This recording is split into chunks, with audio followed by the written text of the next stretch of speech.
L'heure est grave, les amis, l'heure est très grave. En ce moment, je ne fais que les cumuler. Mais quand je dis les cumuler, c'est vraiment les cumuler, les emmerdes, tout simplement. Je vous avais déjà promis dans une de mes vidéos que je reviendrai ici vous expliquer pourquoi ma commande du mois de juin avait pris autant de temps. J'étais censée être livrée le 10 juin. J'avais reçu ma commande, on était le 25. Et là, le même scénario, exactement le même scénario se reproduit ce mois-ci, puisque je suis censée recevoir une commande le 7 août, qui est très attendue. Et là, nous sommes le 14 août, je n'ai toujours pas la livraison. Donc là, je ne sais pas pourquoi, mais je ne fais que cumuler les emmerdes et je viens vous expliquer dans cette vidéo. Stay tuned.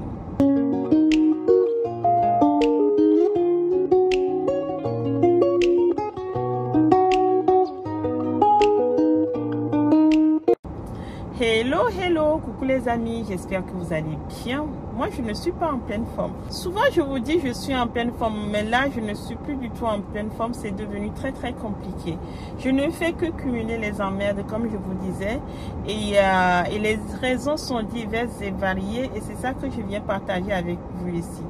Parce que vous êtes ma communauté, il faut quand même que vous sachiez ce qui se passe. Mais je vous rassure, les commandes dont il est question, j'ai des engagements dans le sens où j'ai promis aux clientes de les livrer telle ou telle date parce que j'ai des livraisons en cours. Mais je n'ai absolument récupéré les sous de personne. C'est-à-dire, je le dis souvent, moi je suis du genre, quand je n'ai pas le produit en stock, je n'encaisse pas. C'est ça ma chance. Parce qu'à l'heure où je vous parle, je suis vraiment très mal dans le sens où j'ai dit aux clientes, le 7, je vais être livré de tel ou tel produit. Donc, je vais pouvoir être à même de vous livrer le 10 ou le 11, ainsi de suite. Et là, on est le 14 et j'ai toujours pas le produit. Donc, ça veut dire que je vais probablement pas pouvoir les livrer avant très longtemps encore, puisque je ne sais pas où se trouve ma livraison à l'heure où je vous parle. Mais je n'ai reçu les sous de personne, absolument de personne. Si j'avais reçu les commandes, oui, là j'aurais encaissé et j'expédiais dès le jour même ou le lendemain. Mais comme j'ai rien reçu, je n'ai encaissé personne, absolument personne. Donc je tiens à être clair là-dessus. Maintenant, qu'est-ce qui se passe? Alors, comme vous le savez déjà, pour les personnes qui nous rejoignent pour la première fois, mon nom est Boost ici. Moi, je suis entrepreneuse. Je vous vends sur mon site internet www.cnoe.com des cheveux indiens, de vrais horaires pour vous sublimer tel que ce que j'ai sur ma tête. Mais en fait, le plus gros de mon activité, c'est l'activité de gros. Je suis grossiste, c'est-à-dire que je fournis des personnes qui revendent ma marque, en fait, ou dans leur salon, ou dans des magasins exotiques, ou coiffent leurs clientes avec, voilà. Donc, si vous n'êtes pas encore abonné, je vous invite à le faire de suite et surtout à cliquer sur la cloche de notification pour ne rien manquer de mes prochaines vidéos. Donc, sur cette chaîne, à part vous parler beaucoup de cheveux, je vous parle aussi du business avec Nend et je viens partager mes expériences personnelles avec vous telles que je vais encore faire aujourd'hui. Donc, comme je vous le disais, en fait, j'ai vraiment de gros soucis ces derniers mois. Je ne sais pas ce qui se passe, mais j'ai de gros soucis qui me pénalisent sérieusement, qui pénalisent mon développement tel que je l'avais planifié. On est à la mi-année, j'ai déjà fait le chiffre d'affaires de l'année dernière. Donc, normalement, cette demi-année devait me servir en fait à doubler mon chiffre d'affaires 2023. Et j'avais même prévu, pour être honnête avec vous, de tripler en fait ce que j'avais fait en 2023. Donc, ces pépins de livraison, autant vous dire que ils me pénalisent énormément en fait. Mais anyway, qu'est-ce qui se passe réellement? Moi, vous le savez, je me rends souvent en Inde. Normalement, quand je vais acheter mes marchandises, je me rends en Inde 1 voire 2 fois à l'année. Entre deux, j'ai besoin de produits parce que je ne peux pas aller en Inde tous les 2 mois. Comme vous savez, je ne vous ai rien caché, vous êtes ma communauté, donc je vous dis tout. Je travaille aussi à côté de ce business. Donc, j'ai un travail régulier qui me prend beaucoup de temps aussi et c'est mon gagne-pain. Parce qu'au jour d'aujourd'hui, autant Senowe fait beaucoup de chiffres, autant Senowe ne me verse pas de salaire et c'est volontaire.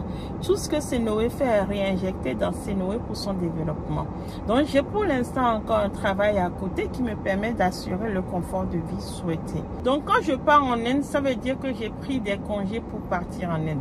Donc vous conviendrez, je ne peux pas prendre des congés tous les 2 mois. Quand bien même je travaille pour un grand groupe et j'ai quand même plusieurs semaines, j'ai pas les 5 semaines réglementaires. J'ai plusieurs semaines de congés à l'année. J'ai aussi des enfants, j'ai une vie de famille, j'aime bien profiter aussi de ma vie. Donc, je pars en Inde 1 à 2 fois à l'année. Mais entre deux, je passe commande auprès de mes fournisseurs qui me connaissent déjà et qui ont mon cahier des charges et qui me livrent sans aucun souci. Donc, je reçois en fait des livraisons, on va dire, tous les 2 à 3 mois en fonction de mes besoins, si vous voulez. Sauf que depuis que j'ai commencé cette activité, ça s'était toujours bien passé. Je n'ai jamais eu de soucis, mais vraiment absolument jamais eu de soucis. Je passe ma commande. Les délais de livraison sont différents en fonction des produits. C'est-à-dire qu'il y a des produits, j'ai 15 jours de délai parce qu'il faut qu'ils les collectent. Il n'y a rien en stock, il n'y a absolument rien en stock, en tout cas pas chez mes fournisseurs. Donc il faut qu'ils collectent en fait ces produits et après il faut qu'ils les nettoient avant de me les envoyer. Donc préparer les différentes tailles et tout ça. Et puis j'ai d'autres produits en fait, quand je passe les commandes, c'est 1, 2 mois, voire même 4 mois pour tout ce qui est spécial Curly's. J'attends carrément 4 mois pour avoir mon produit. Donc, moi j'étais en Inde en début d'année, là vous étiez avec moi en Inde, je pense que c'était au mois de mars. Je suis rentrée de l'Inde, rapidement j'ai livré des clients, ce qui fait que j'avais passé commande au mois d'avril. Cette commande du mois d'avril, puisque j'avais des produits un peu spécifiques dedans qui ont des délais longs, était censée m'être livrée fin mai, voire tout début juin. Donc, fin mai, j'avais reçu un message de mon fournisseur me disant qu'il était prêt et qu'il allait pouvoir me livrer pour le 10 juin. J'étais contente. Donc là, j'ai commencé à envoyer des messages à mes clientes pro en leur disant, voilà, je dois pouvoir être à même de vous livrer le 12, le 13, le 14, ainsi. J'étais contente en fait. Sauf que le 10 arrive. Normalement, quand eux, ils expédient les produits de l'Inde, les délais DHL, c'est 3 à 4 jours. C'est-à-dire, le produit part et 3 à 4 jours, je reçois ça chez moi. Le 10 arrive, au lieu que je ne reçoive les cartons chez moi, parce que j'attendais 2 gros cartons. Je vous avais montré ça d'ailleurs quand ça a fini par arriver, j'avais montré ça dans des vidéos. Donc j'attendais 2 gros cartons en fait. Donc le 10, au lieu de me livrer ce carton, ils m'ont pas livré ce carton, mais un gars DHL s'était déplacé chez moi pour me mettre une enveloppe dans ma boîte postale. Et puis il est reparti. Aussitôt, j'ai reçu un lien DHL, c'est comme ça s'est toujours passé. Normalement, le gars ne venait pas chez moi, mais je recevais le lien. Le lien qui me dit en fait combien je dois payer comme droit de douane pour pouvoir me faire livrer. Donc, je reçois le lien avec le montant de droit de douane dont je me suis acquittée. Sauf que je n'ai pas été livré le 10. Au lieu d'être livré, je reçois un message DHL qui me dit que ma livraison était bloquée à la douane et qui me demandait en fait de fournir une attestation des administrations fiscales avec mon numéro de TVA, une attestation spécifiant que je suis une entreprise dûment enregistrée en France, machin chose. Mais j'ai pas eu peur. J'ai pas du tout eu peur puisque je le répète souvent, je suis une entreprise bien enregistrée, machin chose. Donc j'envoie le mail DHL aux administrations fiscales en leur disant qu'il me faudrait une attestation. Il faut dire qu'à cette époque, je n'étais pas dans la France. Parce qu'en réalité, entre le mois de mai jusqu'à fin juillet, là, mais jusqu'à mes vacances, même, puisque le 2 août, j'étais encore en voyage, le 2, le 3. Je veux dire, entre le mois de mai jusqu'à début août, en fait, j'ai beaucoup voyagé ou à l'international ou dans différentes régions de la France pour raisons professionnelles, c'est-à-dire pour mon emploi dans les achats. Donc du coup, je n'étais pas chez moi, mais j'ai quand même fait un mail aux administrations fiscales, les amis. Quand on dit les fonctionnaires, c'est lent, là je l'ai expérimenté au mois de juin. Ça a pris du temps. Ils ne me répondaient pas. J'avais fini entre 2 voyages. Dès que je rentrais dans la France, je passais mon temps au téléphone à les appeler et tout. Et eux-mêmes, ils étaient fatigués. Ils ne comprenaient pas parce que c'était censé aller vite. Apparemment, quand ils avaient reçu ma demande, ça a été transféré à une dame. Cette dame, ils ont fini par me dire son nom, son numéro de téléphone direct et tout pour que je la contacte pour vérifier moi-même. Cette dame a reçu ma demande et ne répondait pas. Elle ne répondait pas. Du coup, moi, je comprenais pas non plus, d'autant plus qu'entre deux, DHL avait commencé à me compter des frais de stockage, en fait, parce que c'est pas à leur niveau que ça bloquait, mais c'est plutôt au niveau de la douane. Et eux, ils ne comprenaient pas non plus que c'était aussi lent. Donc, je leur dis, mais écoutez, vous m'avez toujours livré depuis quelques années maintenant. Pourquoi cette fois-ci, ça pose problème? Alors, ce qui s'est passé, c'est qu'effectivement, ils avaient mon numéro de TVA.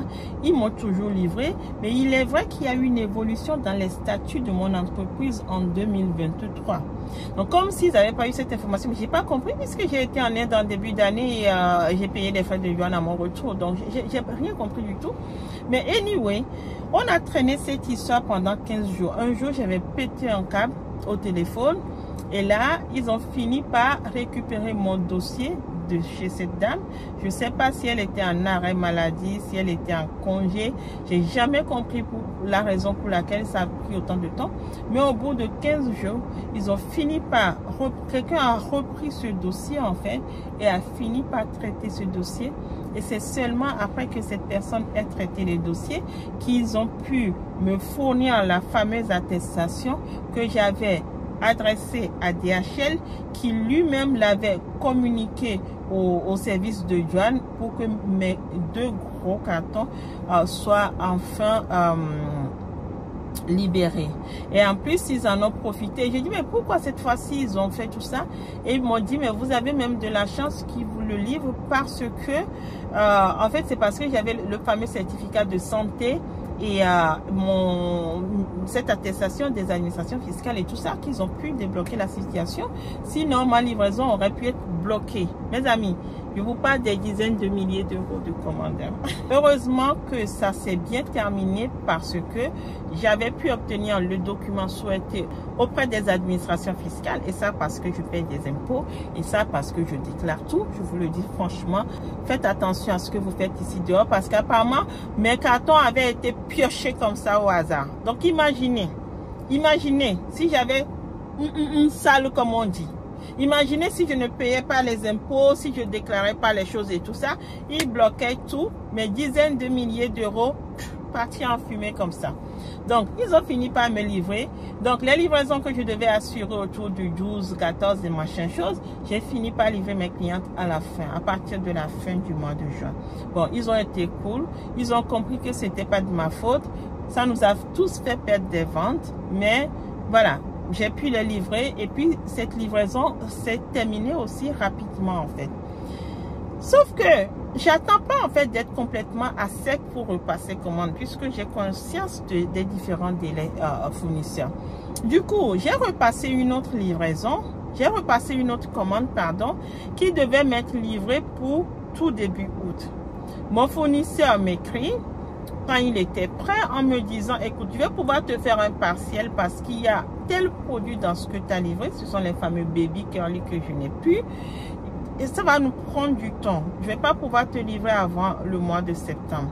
Mais comme je sais que tu es dans le besoin, j'accepte de te livrer tout ce qui est prêt. Je dis, ok, il devait me livrer le 7. Le 7, je reçois un message en fait de DHL le 5 pour me dire que je serai livré le 6 au lieu du 7. J'étais contente. Le 6, DHL passe chez moi et le même scénario recommence. C'est le fameux mec qui passe encore me déposer un document DHL dans ma boîte mail, dans ma boîte postale. Je reçois ensuite un lien DHL avec les frais de douane que je dois payer. J'étais contente, mais du coup, comme j'ai eu cette mauvaise expérience, j'étais quand même un peu méfiante. Mais j'ai quand même payé les frais de douane. Sauf que, le 7 arrive et je n'ai toujours pas ma livraison. Et là, cette fois-ci, ce n'est plus DHL qui m'écrit. Et eux, ils m'ont plus réécrit depuis. Hein. Mais qu'est-ce qui se passe? Apparemment, ma livraison serait bloquée en Inde cette fois-ci. Vous vous rendez compte? Ma livraison serait bloquée en Inde pour... très exactement à Bangalore. Ma livraison serait en ce moment à Bangalore. Ça fait une semaine là que mon fournisseur, depuis le 7, parce qu'ils suivent de près. Donc le 7, ils ont tout ce qui n'a pas été livré, qui aurait dû l'être, qui descend dans leur système. Et donc ils ont vu que moi, j'ai pas été livré. Et donc ils sont revenus eux-mêmes vers moi, me disant, et si on a un problème avec ta livraison, mais ne t'inquiète pas, on est sur le sujet, ça, on va dénouer tout ça. Je les ai encore relancés aujourd'hui, les amis. Mais mon carton est toujours à Bangalore apparemment. Cette fois-ci, c'est de leur côté qu'on leur demanderait plein de documents pour pouvoir assurer la livraison jusqu'en France. Bon, après, j'ai pas peur parce que c'est une entreprise pareille, dûment enregistrée, qui opère depuis des années. Mais du coup, je ne sais pas, je me dis c'est peut-être le diable qui commence à m'embêter là. Parce que moi, je me suis plus que jamais rapproché de mon Dieu ces derniers mois. Et on dit plus vous vous rapprochez de votre Dieu, plus vous êtes tenté par le diable en fait. Et là, je vais pas me laisser faire. Hein. Mais vraiment les amis, je vais pas me laisser faire. Mais je voulais vraiment partager ça avec vous. Profitez de l'occasion pour dire à mes clientes que encore une fois, ce n'est pas de ma faute, c'est complètement involontaire de ma part, mais ma livraison est encore bloquée. Je précise, je n'ai des sous, j'ai reçu des sous de personne. J'ai juste promis que je livrerai telle ou telle date. Maintenant, comme j'ai pas la livraison, je vais pas pouvoir livrer. Je sais que certaines clientes me suivent sur cette chaîne, donc elles sauront où j'en suis avec tout ça. Je rends tout ça public comme ça. Voilà, vous savez que c'est ce qui m'arrive. Si vous avez des commentaires, si vous avez déjà vécu la même expérience, n'hésitez pas à me le mettre dans les commentaires. Likez cette vidéo. Partagez massivement pour permettre aux personnes dans le même business ou même dans d'autres business de s'organiser autrement ou en tout cas de voir comment eux ils peuvent anticiper tout ça. Moi ça me tombe dessus, mais clairement ça me tombe dessus. Je vous remercie les amis, bon après-midi, au revoir.